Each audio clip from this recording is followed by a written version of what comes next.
uang yang kita gunakan itu kurang untuk membeli barang tersebut. Contohnya kayak di tahun kemarin itu kita beli harga mie instan itu harganya Rp2.000. Nah sekarang di tahun sekarang ini kita beli harga mie instan itu jadi Rp3.000 karena adanya inflasi. Nah penyebab inflasi itu dibagi menjadi tiga.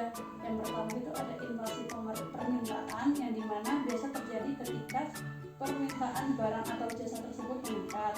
Nah sehingga dikarenakan itu meningkatnya pendapatan masyarakat, laju pertumbuhan ekonominya yang semakin pesat, dan adanya kebijakan dari pemerintah yang baru. Contohnya kayak pada saat COVID kemarin itu terjadi permintaan laptop itu semakin banyak karena banyaknya orang yang bekerja di rumah. Kemudian juga permintaan masker yang karena banyaknya pekerja di luar itu harus mewajibkan memakai masker seperti itu. Terus yang kedua adanya inflasi biaya produksi. Nah itu terjadi ketika permintaan biaya produksi barang atau jasa seperti bahan baku, upah tenaga kerja, dan tarif energi itu meningkat. Contohnya kayak kenaikan harga BBM, terus kemudian ada kenaikan upah minimum untuk pekerja, terus kemudian ada terjadinya bencana alam sehingga kebutuhan pokoknya itu mengalami peningkatan itu. Terus yang selanjutnya ada inflasi yang diimpor. Nah, inflasi yang diimpor ini terjadi ketika adanya kenaikan impor atau harga barang yang masuk ke dalam negeri. Contohnya kayak harga komponen komputer yang berdampak pada harga barang jadi dan juga harga minyak dunia itu.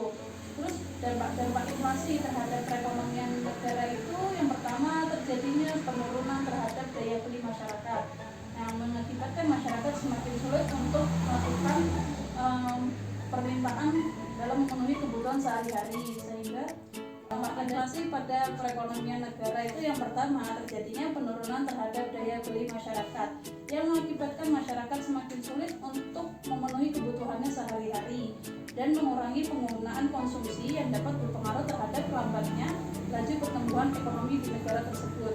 Kemudian yang kedua itu terjadinya ketidakstabilan ekonomi yang dimana dapat menyebabkan investor tersebut enggan untuk menanamkan modalnya di negara tersebut, sehingga negara mengalami kerugian serta investor sendiri tersebut akan berganti ke negara lain yang mencari negara yang lebih maju perekonomiannya. Kemudian yang ketiga adanya peningkatan ketimpangan sosial. Nah, inflasi ini memberikan dampak beban kepada masyarakat yang berpenghasilan rendah dikarenakan biaya pengeluarannya menjadi besar dibandingkan biaya sebelumnya yang termasuknya dalam memenuhi kebutuhan pokok. Terus upaya untuk mengatasi inflasi itu dari kebijakan pemerintah itu ada kebijakan fiskal. Yang pertama itu mengurangi belanja pemerintah, dan pemerintah itu dapat mengurangi pengeluaran belanjanya sehingga dapat menekan permintaannya dan tekanan inflasi. Kemudian yang kedua itu meningkatkan pajak. Adanya kenaikan pajak tersebut dapat mengurangi daya beli masyarakat sehingga permintaannya berkurang dan inflasi akan semakin menurun. Kemudian yang ketiga mengurangi subsidi. Adanya pengurangan tersebut dapat membantu meredam angka tekanan inflasi. Kemudian di kebijakan moneter ini juga dibagi menjadi tiga, yaitu adanya kenaikan suku bunga. Nah, kenaikan suku bunga ini diharapkan Bank Sentral dapat mengurangi jumlah uang yang beredar dan membuat pinjaman lebih mahal sehingga permintaan dari masyarakat dan perusahaan berkurang. Kemudian yang kedua itu adanya operasi pasar terbuka. Bank Sentral dapat menjual surat berharganya untuk menyerap likuiditas di pasar.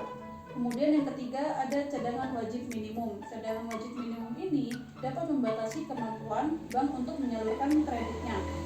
Kemudian dari kebijakan lainnya itu yang pertama melakukan kontrol harga pada harga barang tertentu, terutama pada harga kebutuhan pokok. Kemudian yang kedua mengurangi peraturan yang menghambat produksi pemerintah dapat meningkatkan pasokannya.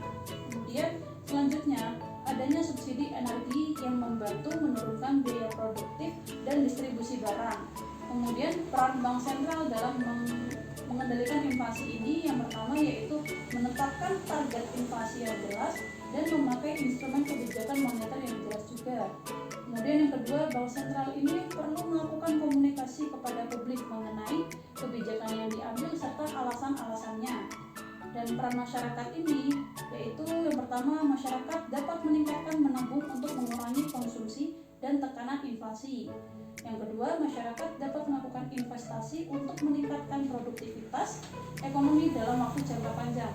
Kemudian yang terakhir, masyarakat harus selektif dalam memilih barang dan jasa yang diperlukan, seperti itu. Jadi adanya inflasi ini untuk memberikan kita untuk berperilaku hemat dan selalu melakukan investasi, karena inflasi ini dapat merugikan dari berbagai lapisan masyarakat juga. Nah, mengatasi inflasi ini merupakan tantangan yang kompleks untuk membutuhkan pendekatan yang lebih, sehingga adanya kebijakan pemerintah, bank sentral, dan masyarakat itu harus adanya kerjasama untuk mencapai keberhasilan tersebut, dan juga dipengaruhi oleh faktor yang mendukungnya, seperti itu. Sampai di sini ada yang dipertanyakan? Ya. Oke.